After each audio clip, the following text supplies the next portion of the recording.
ಗಾಂಧಾರ ದೇಶದಲ್ಲಿ ಚಲಿಸಲಾರದ ಕಾಲಿಗೆ ಚಪ್ಪಲಿ ಹಾಕದಿರೋದಕ್ಕೊಂದು ಇನ್ಸಿಡೆಂಟ್ ಇದೆ ಅದರಲ್ಲಿ.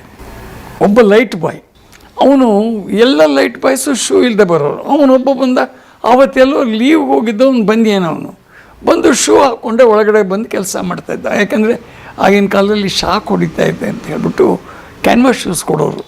ಯಾರು? ಸ್ಟುಡಿಯೋ ಓನರ್ಗಳು ಲೈಟ್ ಬಾಯ್ಸ್ಗೆಲ್ಲ ಕ್ಯಾನ್ವಾಸ್ ಶೂಸ್ ಕೊಡೋರು. ಅವನಿಗೆ ಕ್ಯಾನ್ವಾಸ್ ಶೂಸ್ ಕೊಟ್ಟಿದ್ದಾರೆ. ಅವ್ನು ಕ್ಯಾನ್ವಾಸ್ ಶೂಸ್ ಹಾಕ್ಕೊಂಡೆ ಬಂದ ಅವನು. ಅದಕ್ಕೆ ಇವು ನಮ್ಮ ಹುಡುಗರು ಲೈಟ್ ಬಾಯ್ಸ್ ಹೇಳಿದ್ರು, ಶೂ ಬಿಟ್ಬಿಟ್ಟು ಆಚೆ ಕಡೆ ಶೂ ಬಿಚ್ಬಿಟ್ಟು ಬಾ. ನಾವು ಯಾರು ಶೂ ಹಾಕ್ಕೊಂಡಿಲ್ಲ ಇಲ್ಲಿ. ಏನು ಶೂ ಇದು ಶಾ ಕೊಡದೆ ಇವರಪ್ಪ ಕೊಡ್ತಾನ ದುಡ್ಡ ಅಂದರೆ ಅವ್ರ ಸಂಸಾರಕ್ಕೆ. ಶಾ ಕೊಡು ಸತ್ತೋಗ್ಬಿಟ್ರೆ ಇವರಪ್ಪ ಕೊಡ್ತಾನ ದುಡ್ಡು ಅಂತ ಈ ಥರ ಒಂಥರ ದಾಷ್ಟಿಕವಾಗಿ ಮಾತಾಡ್ದ, ನಿರ್ದಾಕ್ಷಿಣ್ಯವಾಗಿ ಮಾತಾಡ್ತಾವು. ಸರ್ ಆಯಿತು ಅಂತ ಬಿಡಪ್ಪ ನಿನ್ನಿಷ್ಟ ಅಂತ ಹೇಳ್ಬಿಟ್ಟು ಎಲ್ಲರೂ ಸುಮ್ಮನಾಗೋಗ್ಬಿಟ್ವಿ. ಎಲ್ಲರೂ ಸುಮ್ಮನಾಗೋಗ್ಬಿಟ್ಟು ಅವನು ಸರ್ ನೀವು ಶೂಟಿಂಗ್ ನಡೀತಾ ಇದೆ sir, but 2 hours 3 hours shooting ನಡೆದಿರ್ಬೋದು. ಶೂಟಿಂಗ್ ನಡೀತಾ ಇದ್ದಾಗ ಅವನ್ನೆಲ್ಲ ಲೈಟೆಲ್ಲ ಅಡ್ಜಸ್ಟ್ ಮಾಡ್ಬಿಟ್ಟು ಬಂದು ಪಕ್ಕದಲ್ಲಿ ನಿಂತೇನೆ, ಆ ಲೈಟ್ ಸ್ಟ್ಯಾಂಡ್ ಹಾಗೆ ದಡಾರ ಅಂತ ಬಿದ್ದೆ ಸರ್. ದಡಾರ ಅಂತ ಬಿದ್ದು ಅವ್ನ ಕಾಲ ಮೇಲೆ ಬಿದ್ದಿದೆ. ಕಾಲು ಹೆಬ್ಬೆರಳು ಫ್ರ್ಯಾಕ್ಚರ್ ಆಗೋಯ್ತು ಫುಲ್ಲಾಗಿ. ಕಾಲು ಇದೆಲ್ಲ ನಡೆದಿರೋದು. ಕಾಲು ಹೆಬ್ಬೆರಳು ಫ್ರ್ಯಾಕ್ಚರ್ ಆಗೋಯ್ತು. ಕಾಲು ಹೆಬ್ಬೆರಳು ಫ್ರ್ಯಾಕ್ಚರ್ ಆದಮೇಲೆ ಅವನಿಗೆ ಆಗಿನ ಕಾಲದಲ್ಲೆಲ್ಲ ಗೊತ್ತಿಲ್ಲ ನಿಮಗೆ, ಇದಾಗ್ತಾಯಿದ್ರು. ಅವನು ಚಪ್ಪಲಿ ಹಾಕೋ ಸ್ಥಿತಿಲೇ ಇರಲಿಲ್ಲ ಅವನು. ಅವನಿಗೆ ಅವನ ತಪ್ಪಿನ ಅರಿವಾಯ್ತು ಅವನಿಗೆ. ಅದರಿಂದ ಯಾರೂ ಮಾಡ್ತಾ ಇರಲಿಲ್ಲ ಆ ಥರ ಎಲ್ಲ. ಅದಾದಮೇಲೆ ರಾಜ್ಕುಮಾರ್ ಅವರ 2 ಪ್ರಸಂಗಗಳಲ್ಲಿ ಅವ್ರ ಕೋಪನೇ ಬರೋಲ್ಲ ನನಗೆ. ನಾನು ನೋಡುವಾಗ ಮನೆಯಲ್ಲಿ ಬಿಡಿ, ಈಗ ಅಲ್ಲಿ ಇಲ್ಲಿ ಚಿಕ್ಕ ಪುಟ್ಟ ವಿಷಯಕ್ಕೆ ರೇಕೋತಾ ಇದ್ದೀರ, ಅದು ರೇಕೋತಾ ಇದ್ರಿಂದ ಹುಸು ಬುನಿಸೋದೆಲ್ಲ. ಬಟ್ ನಿಜವಾಗ್ಲೂ ಕೋಪಿಸ್ಕೊಂಡಿದ್ದು ಒಂದು ನಾಟಕದಲ್ಲಿ. ಕೋಪನೇ ಬರ್ತಾ ಇರಲಿಲ್ಲ ರಾಜ್ಕುಮಾರ್ ಅವರಿಗೆ. ಆ ನಾಟಕದಲ್ಲಿ ಹೇಗಿತ್ತು ಅವರಿಗೆ ಅಂತಂದರೆ, ಅವತ್ತು ನಮಗೆ ಶೂಟಿಂಗ್ ಮಾಡ್ತಾಯಿದ್ದೀವಿ. ಶೂಟಿಂಗ್ ಮಾಡ್ತಾ ಇದ್ದಾಗ ಅವ್ರನ್ನ ಪಲ್ಲಕ್ಕಿಯಲ್ಲಿ ಹೊತ್ಕೊಂಡು ಊರೂರು ತಿರುಗಿಸ್ಬೇಕು, ಪ್ರಚಾರಕ್ಕೆ ಹೋಗ್ತಾಯಿದ್ರು. ಅಂಥ ಒಂದು ಸನ್ನಿವೇಶ ಅದು.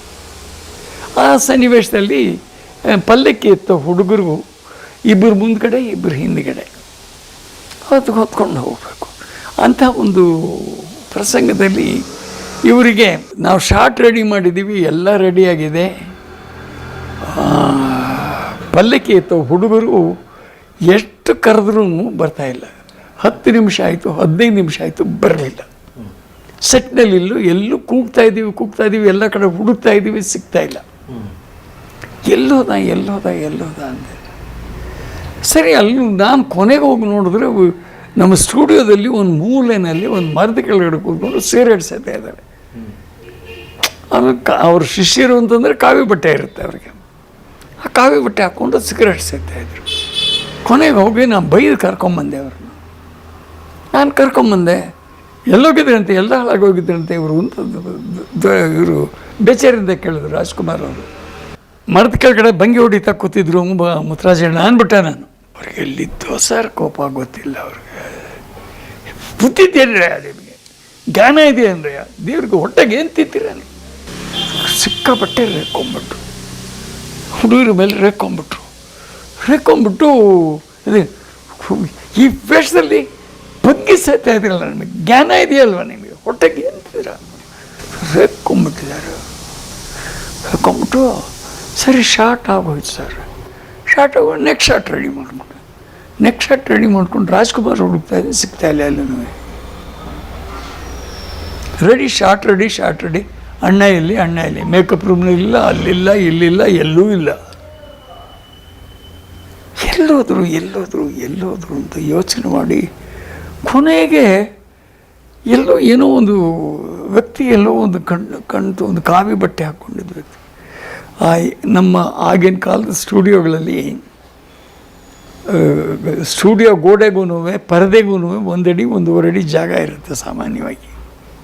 ಸೌಂಡ್ ಪ್ರೂಫಿಂಗೋಸ್ಕರ ಇಟ್ಟಿರ್ತೀವಿ. ಅದರಲ್ಲಿ ಒಂದು ಕಡೆಗೆ ಹೋಗಿ ಇವರು ರಾಜ್ಕುಮಾರ್ ನಿಂತಿದ್ದಾರೆ. ರಾಜ್ಕುಮಾರ್ ನಿಂತಿದ್ದು ಹೋಗಿ ನೋಡ್ತೀನಿ, ಹತ್ರ ನೋಡ್ತೀನಿ, ಅಳ್ತಾ ಇದ್ದಾರೆ, ಕಣ್ಣಲ್ಲಿ ನೀರು ಒಂದೇ. ಯಾಕೆ ಮುತ್ತುರಾಜಣ್ಣ ಅಳ್ತಾ ಇದ್ದೀರಾ ನೀವು ಹಾಗೆ ಅಂತ ಕೇಳಿ, ನಾನು ದೊಡ್ಡ ತಪ್ಪು ಮಾಡಿಬಿಡ್ತೀನಿ ಭಗವಾನ್ ಇವತ್ತು, ನಾನು ದೊಡ್ಡ ತಪ್ಪು ಮಾಡಿಬಿಟ್ಟಿದ್ದೀನಿ ಇವತ್ತು. ಯಾಕೆ, ಏನು ತಪ್ಪು ಮಾಡಿದ್ದೀರಾ, ಏನು ತಪ್ಪು ಮಾಡಿದ್ದೀರಾ, ಅಂಥದ್ದು ಏನಾಯಿತು, ತಪ್ಪು ಮಾಡೋವಂಥದ್ದು ಏನಾಯಿತು ನಿಮಗೆ? ಇಲ್ಲ ಭಗವಾನ್, ಈ ವೇಷದಲ್ಲಿದ್ದು ನಾನು ಕೋಪ ಮಾಡ್ಕೋಬಾರ್ದಾಗಿತ್ತು, ನಾನು ಕೋಪ ಮಾಡ್ಕೊಂಡಿದ್ದು ನಾನು ದೊಡ್ಡ ತಪ್ಪು, ನನ್ನ ಕೈಲಿ ಆಗ್ತಾಯಿಲ್ಲ, ತಡ್ಕೊಳಕ್ಕಾಗ್ತಾಯಿಲ್ಲ ನನ್ನ ಕೈಯಲ್ಲಿ ಹಾಗೆ ಅಂತಿದ್ವಿ.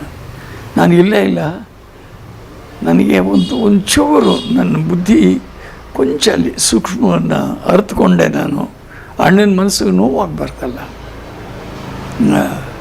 ಒಂದು ಇದಕ್ಕೆ ಯಾಕೆ ನೀವು ಇಷ್ಟೊಂದು ಅಳ್ತಾ ಇದ್ದೀರಾ ಹಾಗೆ ಅಂತ ಹೇಳಿದೆ. ಇಲ್ಲ ಮಗು, ನನ್ನ ಕೈಲಿ ತಡ್ಕೊಳಕ್ಕಾಗ್ತಾಯಿಲ್ಲ, ನಾನು ತಪ್ಪು ಮಾಡಿಬಿಡ್ತೀನಿ, ಕೋಪ ಮಾಡ್ಕೊ.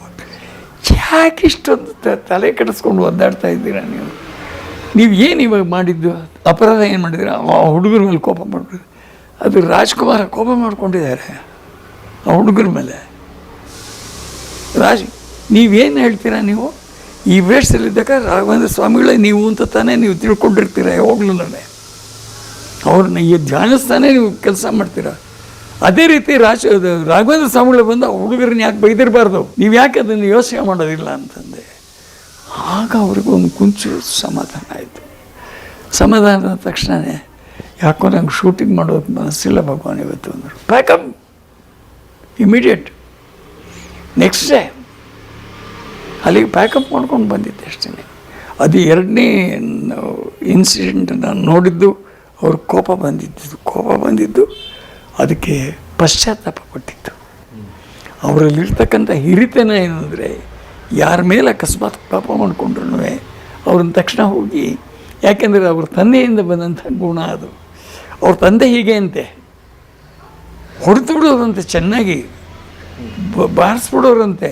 ತಪ್ಪು ಮಾಡಿದಾಗ ಬಾರಿಸ್ಬಿಟ್ಟು ಮಗು ಅಳ್ತಾ ಕೂತಿದ್ರೆ ಹೋಗ್ಬಿಟ್ಟು ಒಂದು 10 ನಿಮಿಷ ಆದಮೇಲೆ ಏಟು ಬಿತ್ತಕ್ಕಂದ, ತಪ್ಪಾಯ್ತು, ಏಟು ಬಿತ್ತಕ್ಕಂದ, ನೋವಾಯ್ತಕ್ಕಂದ, ನೀಗೆ ತಪ್ಪು ಮಾಡಿದೆ ಅಂತ ಹೊಡೆದಕ್ಕಂದ, ನಿನ್ನ ತಪ್ಪು ಮಾಡೋಕ್ಕೆ ಹೋಗ್ಬಿಡಕ್ಕಂದ, ತಪ್ಪು ಮಾಡೋಕ್ಕೆ ಹೋಗಿ ನನ್ನ ಕೈಲಿ ಹೊಡೆಸ್ಕೊಬಿಡಕ್ಕಂದ ಅಂತ ಹೇಳೋರಂತೆ ಅವ್ರ ತಂದೆ. ಅದೇ ಇವರಿಗೆ ಅದೇ ಜೀನ್ಸ್ ಸರಿ ಅಷ್ಟೇ. ಅದ್ರ ಅಪ್ಪನ ಗುಣಗಳೆಲ್ಲ ಮಗನಲ್ಲೂ ಬಂದಿರ್ತೀವಿ. ಅದರಲ್ಲಿ ಅಪ್ಪನ ಅನೇಕ ವಿದ್ಯೆಗಳನ್ನು ಮಕ್ಕಳು, ಈಗಿನ ಕಾಲದ ಮಕ್ಕಳು ಕಲಿದೇ ಇರ್ಬೋದು, ಆದರೆ ಅಪ್ಪನ ವಿದ್ಯೆಗಳನ್ನೆಲ್ಲ ಕಲಿತವರು ನಾನು ಕಂಡವರಲ್ಲಿ ರಾಜ್ಕುಮಾರ್ ಅಗ್ರಗಣ್ಯರು. ನೀನು ಬಾರಲಿಲ್ಲ ನಿನ್ನ ನೆಲೆ